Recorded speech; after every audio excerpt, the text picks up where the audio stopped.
Good morning, students. So, we are moving towards our next chapter, that is Python fundamentals. We have already finished three chapters, and this is the fourth one. And this particular chapter will cover the elementary things that Python programming language uses, the basic things, the conceptual things that a Python language uses. Those all things we will be going through in this chapter. So, the outline of this particular chapter will be what? We will be going through the introduction. We will be understanding what Python character set is. Next topic will be tokens. What are the bare bones of a Python program? Some terminologies like variables and assignments we will be going through, and we will be looking some of the simple input and output programs based on Python. All right, so let us now begin with the introduction part. We have already seen what and we already know what IPO is. IPO generally means input process output.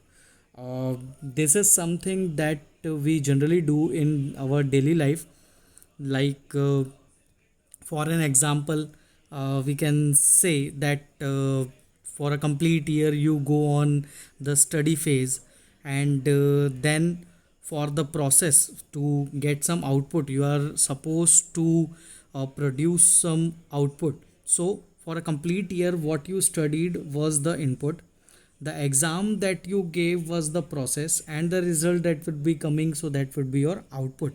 So most of the things that we do in our daily life as well are generally what they are generally IPO, that is input process output. All right, so IPO cycle is most common thing everywhere, even in the computers as well. All the things are governed by this IPO cycle only, because computers cannot perform anything by its own. The input has to be given by the user, that will be processed, and then only the output will get produced. All right, so IPO cycle is followed in computers also. So uh, we will be seeing how this IPO cycle works. Everywhere and anywhere, when you want to transform some kind of input into certain output, then you have to process it. That is the main thing. Means input has to be converted to output, so that needs some processing on it. So for performing some process, you need to have what? You need to have a program. All right, to convert or to transform some input into an output, you need to do some processing, and for doing that processing you need some program. Now what is a program? So program is a set of instructions that can govern the processing. जो आपका processing part है उसको govern करने के लिए, उसको चलाने के लिए, processing करने के लिए कुछ set of instructions देने पड़ेंगे उस input के लिए, जिसपे जो जिन इंस्ट्रक्शंस को फॉलो कर कर उस इनपुट का आउटपुट कन्वर्ट किया जाएगा. Alright, in other words we can say a program forms the base for processing.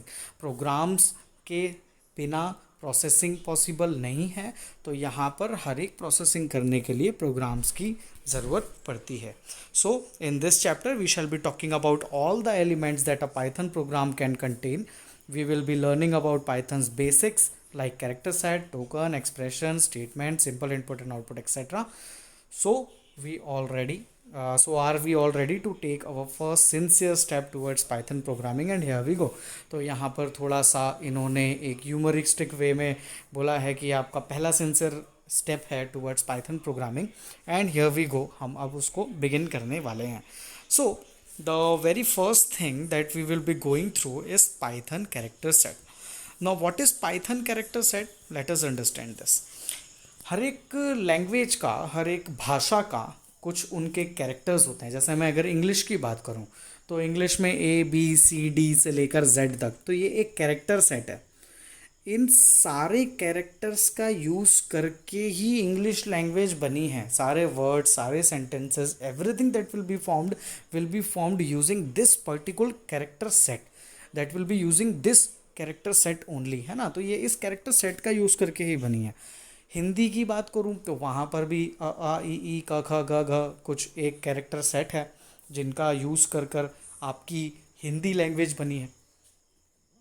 Similarly Python जो प्रोग्रामिंग लैंग्वेज है, इस पाइथन प्रोग्रामिंग लैंग्वेज के भी कुछ कैरेक्टर्स हैं.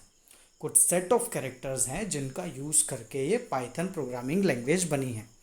अब जो भी ये सेट ऑफ कैरेक्टर्स होंगे जिनका यूज़ करके पाइथन प्रोग्रामिंग लैंग्वेज बनी है, उसको बोलेंगे Python character set. In simple language, if I will tell you the definition, so it would be a Python character set is what? It is set of valid characters using which a particular language can be formed or a language can be recognized. Alright, let us see the definition that is written over here. Character set is a set of valid characters that a language can recognize. Character set क्या होता है? एक valid characters का set होता है जिसको एक particular programming language recognise कर सकती है। यहाँ पर हमारे केस में कौन सी है वो पर्टिकुलर लैंग्वेज जो रिकॉग्नाइज कर सकती है? वो है पाइथन। तो ऐसे सेट ऑफ कैरेक्टर्स जो कि एक पाइथन प्रोग्रामिंग लैंग्वेज रिकॉग्नाइज कर सकती है, उसको हम बोलेंगे कि वो क्या है? वो एक पाइथन कैरेक्टर सेट है। Now what all things can be covered in this Python character set? Let us see. A character represents any letter, digit और symbols. तो यहाँ पर ये कैरेक्टर सेट जो है, ये जो सेट ऑफ कैरेक्टर्स है, इस सेट ऑफ कैरेक्टर्स में क्या क्या चीज़ें हो सकती हैं? तो इसमें लेटर्स हो सकते हैं, डिजिट्स हो सकती हैं या कुछ सिंबल्स हो सकते हैं। कौन कौन से लेटर्स हो सकते हैं, कौन कौन से डिजिट्स हो सकती हैं, कौन कौन से सिंबल्स हो सकते हैं, ये हम अभी आगे देखेंगे। Alright, Python supports Unicode encoding standard. That means Python has the following character set. Python Unicode encoding standards को सपोर्ट करती है। यूनिकोड जो है एक ये यूनिवर्सल कोड है। इस यूनिवर्सल कोड का मकसद ये था कि वर्ल्ड की जितनी भी लैंग्वेजेस हैं, इंग्लिश, हिंदी और जो भी अरबिक, स्पेनिश, जर्मन, जितनी भी वर्ल्ड की लैंग्वेजेस हैं, सारी लैंग्वेजेस के सारे कैरेक्टर्स को एक कोड दे दिया गया है और वो सारे कैरेक्टर्स उस कोड से ही पहचाने जाते हैं हर कंप्यूटर में। तो वो जो कोड दिया हुआ है वो यूनिवर्सल है।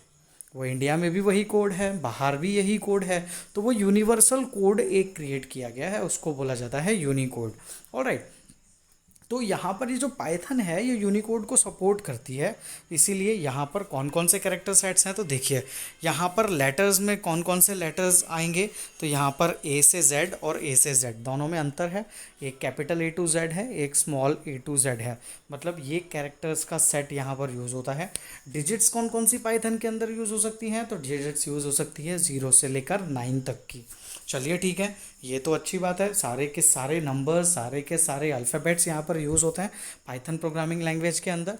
But still there are different, we can say the categories where other things are also use, like symbols. अब सिम्बल्स कौन कौन से यूज़ हो सकते हैं? तो पहला है स्पेस, अगला है अपने मैथमेटिकल ऑपरेशंस वाले, plus, minus, asterisk, forward back slash, forward slash, double asterisk, backward slash, ये जो है ये है पेरेंथेसिस, ये वाला जो है ये है स्क्वायर ब्रैकेट्स, ये जो है ये कर्ली ब्रैकेट्स, ये है कमेंट का सिंबल, यहाँ पर 2 फॉरवर्ड स्लैशेस हैं, ये वाला जो साइन है ये है इक्वल टू का, इसके बाद वाला जो है वो है ये नॉट इक्वल टू का। ये देखो ये जो है ये वाला, सॉरी, ये वाला इक्वल टू का, ये वाला जो है ये नॉट इक्वल टू का, एक्सक्लामेशन और इक्वल टू वाला, और ये वाला भी एक साइन है, इसको असाइनमेंट ऑपरेटर बोलते हैं, ये आगे आएगा तब इसको देखेंगे। लेस देन, ग्रेटर देन, उसके बाद single quote, double quote, triple quote, ये तीनों चीज़ें यहाँ पर यूज़ होती हैं। फिर यूज़ होता है comma, colon, semicolon, colon, percentage, exclamation, ampersand, hash, less than equal to, greater than equal to, at the rate, underscore, ये सारे स्पेशल सिंबल्स हैं जो पाइथन प्रोग्रामिंग लैंग्वेज रिकॉग्नाइज कर सकती हैं, जो कि पाइथन कैरेक्टर सेट के अंदर के कुछ सिंबल्स हैं। कुछ वाइट स्पेसेस होते हैं। वाइट स्पेसेस मतलब कि जो चीज़ें यहाँ पर कुछ नेक्स्ट लाइन में आने के लिए या कुछ गैप देने के लिए यूज़ की जाती हैं, उनको बोलते हैं वाइट स्पेसेस। तो यहाँ पर कौन कौन सी चीज़ें हो सकती है? एक तो ब्लैंक स्पेस, उससे कुछ जगह छोड़ी जा सकती है। टैब्स, टैब की बटन होती है कैप्स लॉक के ऊपर, उससे भी कुछ नंबर ऑफ़ स्पेसेस छोड़े जाते हैं, 8 number of spaces. Carriage return से भी क्या होता है, आप आगे बढ़ सकते हैं, मतलब नेक्स्ट लाइन में आ सकते हैं, तो वो कैरेज रिटर्न। उसके बाद यहाँ पर न्यू लाइन में आने के लिए और फॉर्म फीड करने के लिए, ये जो टर्म्स है ये आगे हम देखेंगे। अभी सिर्फ आप देख लीजिए कि यहाँ पर कौन कौन सी चीज़ें आती हैं। नेक्स्ट है अदर कैरेक्टर्स। अदर कैरेक्टर्स में यहाँ पर कौन कौन से आते हैं, तो यहाँ पर आते हैं आस्की और यूनिकोड कैरेक्टर्स भी यहाँ पर इस्तेमाल किए जा सकते हैं। ये क्लास के बाद आप लोग एक काम कीजिएगा, आप लोग आस्की वर्सेस यूनिकोड गूगल पे सर्च करिए और समझिए आस्की और यूनिकोड के बीच में क्या डिफरेंस है। आस्की होता है American standard code for information interchange, ये अमेरिका का स्टैंडर्ड कोड है। और यूनिकोड क्या है, यूनिकोड यूनिवर्सल है, ये पूरे वर्ल्ड का है। तो यहाँ पर इन दोनों के बीच का डिफरेंस आप लोगों को पता चलेगा, आस्की और यूनिकोड क्या होता है, इसको एक बार आप गो थ्रू करिएगा। हम बढ़ते हैं आगे। हमारा जो नेक्स्ट टॉपिक है वो है tokens. Now what are tokens, ये थोड़ा सा अपन अब समझते हैं। tokens we can say tokens are the smallest individual unit in a program। आप कोई भी जब प्रोग्राम बनाते हो तो उस पर्टिकुलर प्रोग्राम में जो स्मॉलेस्ट इंडिविजुअल यूनिट होती है किसी भी प्रोग्राम की, उसको टोकन कहा जाता है।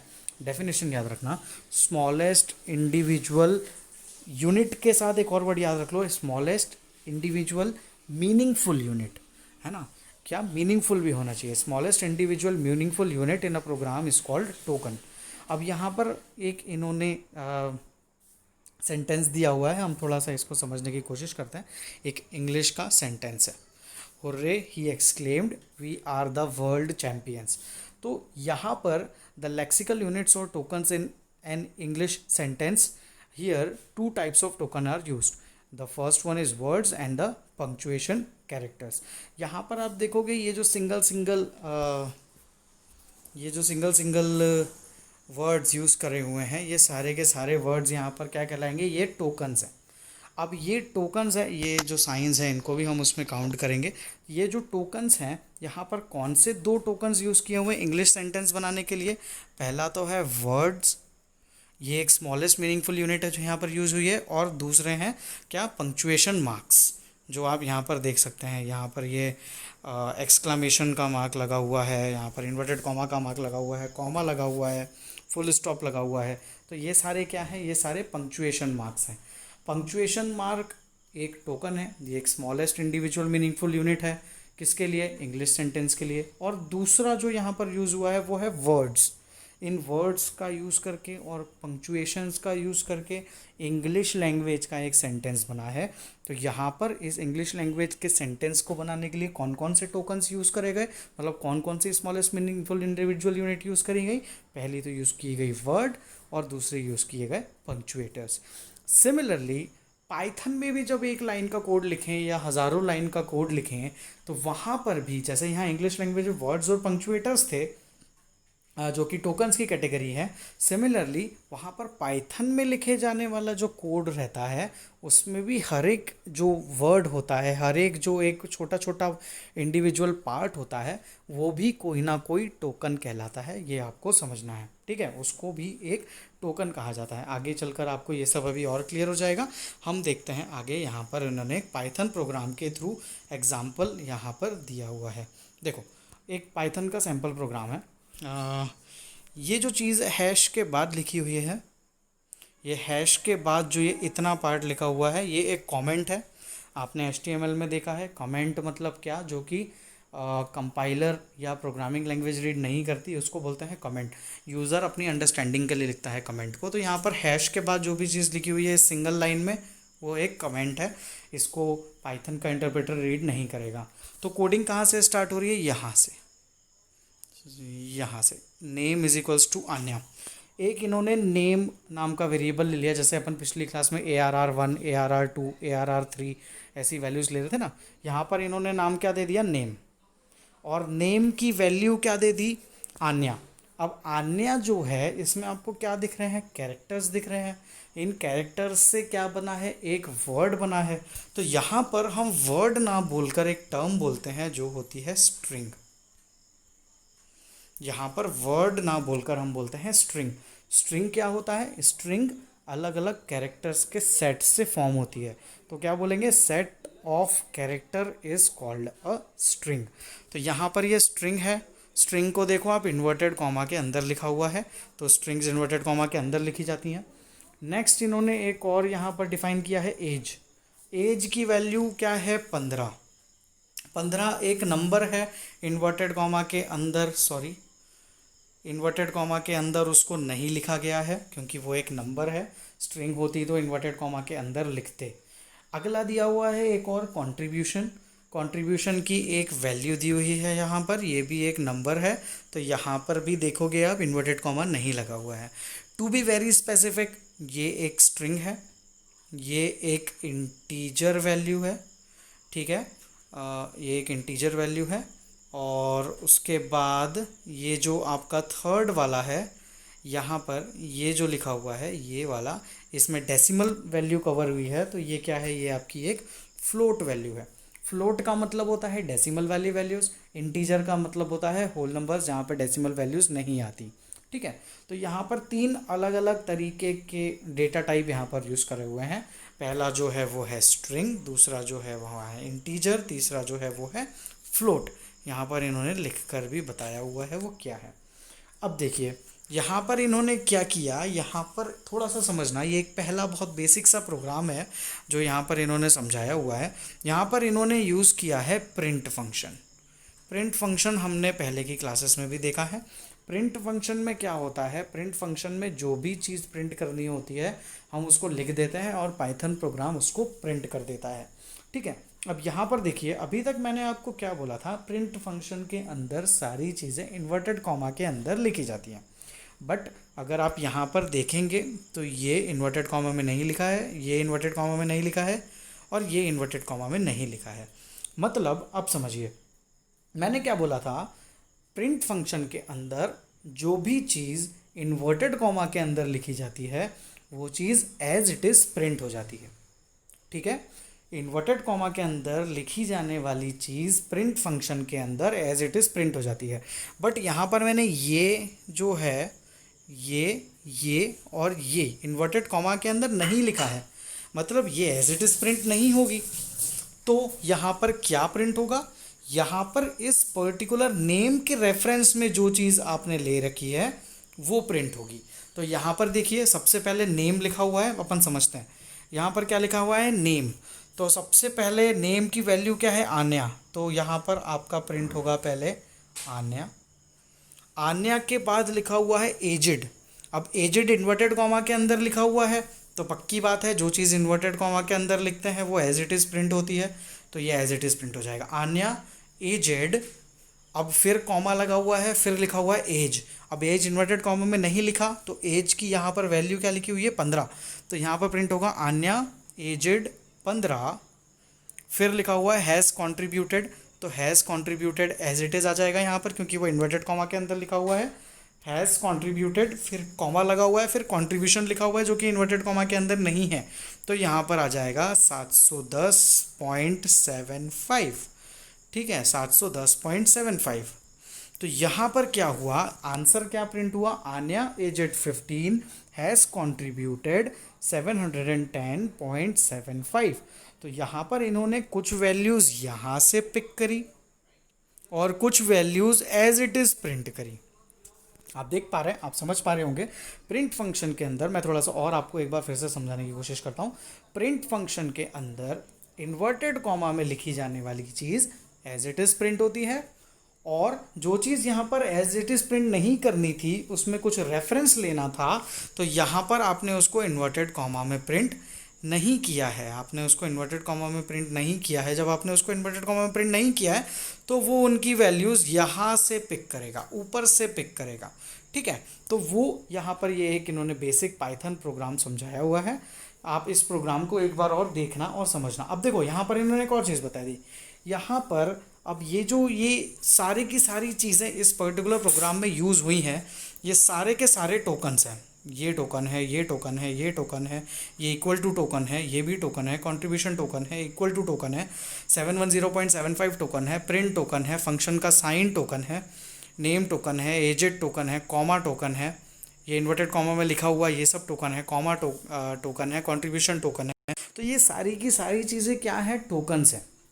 ये सारे के सारे क्या है, ये स्मॉलेस्ट इंडिविजुअल मीनिंगफुल यूनिट है। ये सारे के सारे क्या है, ये स्मॉलेस्ट इंडिविजुअल मीनिंगफुल यूनिट है जो यहाँ पर इन्होंने यूज़। और in small individual meaningful units को ही क्या बोलते हैं, इनको टोकन्स बोलते हैं। अब टोकन्स की भी अलग अलग कैटेगरीज होती हैं, मतलब अलग अलग टाइप्स के टोकन्स होते हैं। तो ये जो प्रिंट लिखा हुआ है ये एक कीवर्ड है। यहाँ पर ये जो कॉमा, ब्रैकेट, इन्वर्टेड कॉमा ये सब लगे हुए हैं, ये क्या है, ये पंक्चुएटर्स हैं। ठीक है, तो ये सारी चीज़ें अलग अलग कैटेगरी में आती हैं। बट अभी के लिए समझने के लिए सिर्फ इतना ध्यान रखो, इस पूरे प्रोग्राम में जो भी चीज़ आपने लिखी है, जो स्मॉलेस्ट इंडिविजुअल यूनिट्स जो आपने लिखी हैं, स्मॉल स्मॉल इंडिविजुअल यूनिट्स जो लिखी हैं, उनको क्या कहा जाता है, तो उनको कहा जाता है टोकन्स। टोकन्स अलग अलग कैटेगरी के होते हैं। अब ये कुछ और कहलाता होगा, ये कुछ और कहलाता होगा, ये कुछ और कहलाता होगा, ये कुछ और कहलाता होगा। कुछ भी कैटेगरी हो सकती है इनकी, पर ये हैं क्या, ये हैं अल्टीमेटली टोकन्स। तो ये आपके समझने के लिए है। एक बेसिक सा प्रोग्राम है, नेम की वैल्यू दी हुई है, एज की वैल्यू दी हुई है, कंट्रीब्यूशन की वैल्यू दी हुई है, प्रिंट फंक्शन लगाया है। Name as it is print नहीं करना था, तो यहाँ पर नेम को इन्वर्टेड कॉमा में नहीं लिखा है, तो नेम की वैल्यू प्रिंट होगी जो ऊपर दी हुई है। क्या वैल्यू दी हुई है, आन्या। कॉमा लगा हुआ है, स्पेस दिया हुआ है, मतलब आन्या के बाद स्पेस आएगा। स्पेस के बाद क्या लिखा हुआ है, एजेड, इन्वर्टेड कॉमा के अंदर लिखा हुआ है, तो एजेड एज इट इज़ प्रिंट हो जाएगा। फिर लगा हुआ है कॉमा, फिर स्पेस दिया हुआ है, फिर लिखा हुआ है एज, जो कि इन्वर्टेड कॉमा में नहीं लिखा है, मतलब एज जो है वो ऊपर से वैल्यू लेगा। क्या लेगा, वैल्यू 15। उसके बाद लगा हुआ है कॉमा, फिर दिया हुआ है स्पेस, फिर इन्वर्टेड कॉमा के अंदर लिखा हुआ है हैज़ कॉन्ट्रीब्यूटेड। तो इन्वर्टेड कॉमा में लिखा है definitely it will be printed as it is, तो यहाँ पर has contributed as it is print हो जाएगा, कॉमा लग जाएगा, फिर स्पेस दिया हुआ है और कॉन्ट्रीब्यूशन लिखा हुआ है। कॉन्ट्रीब्यूशन इन्वर्टेड कॉमा में नहीं लिखा हुआ है, मतलब इसकी वैल्यू ऊपर से ली जाएगी और प्रिंट हो जाएगी 710.75। इस तरीके से आपका आउटपुट जो प्रिंट होगा वो होगा आन्या एजेड 15 हैज़ कॉन्ट्रीब्यूटेड 710.75। ये एक बेसिक पाइथन का प्रोग्राम यहाँ पर इन्होंने बताया हुआ है। अगली बात जो मैं आपसे बोल रहा था कि पाइथन में अलग अलग ये जो स्मॉलेस्ट मीनिंगफुल इंडिविजुअल यूनिट्स होती हैं, इनको टोकन्स बोलते हैं। हर एक टोकन जो है यहाँ पर अलग अलग कैटेगरी का हो सकता है। तो कौन कौन सी कैटेगरी हो सकती है, तो पाइथन में जनरली 5 टाइप्स के टोकन्स होते हैं। ठीक है, कितने टाइप्स के, 5 टाइप्स के। कौन कौन से, कीवर्ड, आइडेंटिफायर्स, लिटरल्स, ऑपरेटर्स, पंक्चुएटर्स। ये नाम आपको ध्यान रखना है। सबसे इंपॉर्टेंट चीज़ आज की क्लास में जो हमने देखी वो था कैरेक्टर सेट। कैरेक्टर सेट मतलब क्या, पाइथन प्रोग्रामिंग लैंग्वेज जिन जिन सेट ऑफ कैरेक्टर्स को रिकॉग्नाइज कर सकती है उसको बोलते हैं पाइथन कैरेक्टर सेट। उसमें डिजिट्स आ सकती हैं, नंबर्स आ सकते हैं और सिंबल्स आ सकते हैं।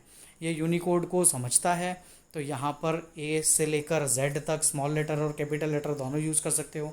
0 से लेकर 9 तक के नंबर्स यूज़ कर सकते हो, डिजिट्स यूज़ कर सकते हो। उसके बाद कुछ स्पेशल सिंबल्स है जो यूज़ कर सकते हो, स्पेस बार यूज़ कर सकते हो, बैक स्पेस यूज़ कर सकते हो, एंटर यूज़ कर सकते हो, और भी यहाँ पर आस्की और यूनिकोड की कुछ वैल्यूज़ यूज़ कर सकते हो। तो ये सारी वैल्यूज़ कैरेक्टर सेट में यूज़ की जा सकती हैं। उसके बाद जो नेक्स्ट इंपॉर्टेंट टॉपिक आया वो आया टोकन। टोकन की डेफिनेशन याद रहनी चाहिए। टोकन मतलब क्या, smallest individual meaningful unit. Python programme में लिखी जाने वाली हर एक स्मॉल स्मॉल स्मॉल स्मॉल जो यूनिट्स होती हैं उनको टोकन्स बोलते हैं। टोकन्स जनरली 5 टाइप्स के होते हैं, जो कि हैं keyword, identifier, literals, operators and punctuators. आज जितना पढ़ा आप इसको एक बार रीड करके देखना, इसको समझ कर देखना, क्या चीज़ क्लियर हुई, क्या चीज़ क्लियर नहीं हुई। जो भी डाउट रहा हो, कुछ भी डाउट रहा हो अगर आज की क्लास में, तो ज़रूर से पूछना।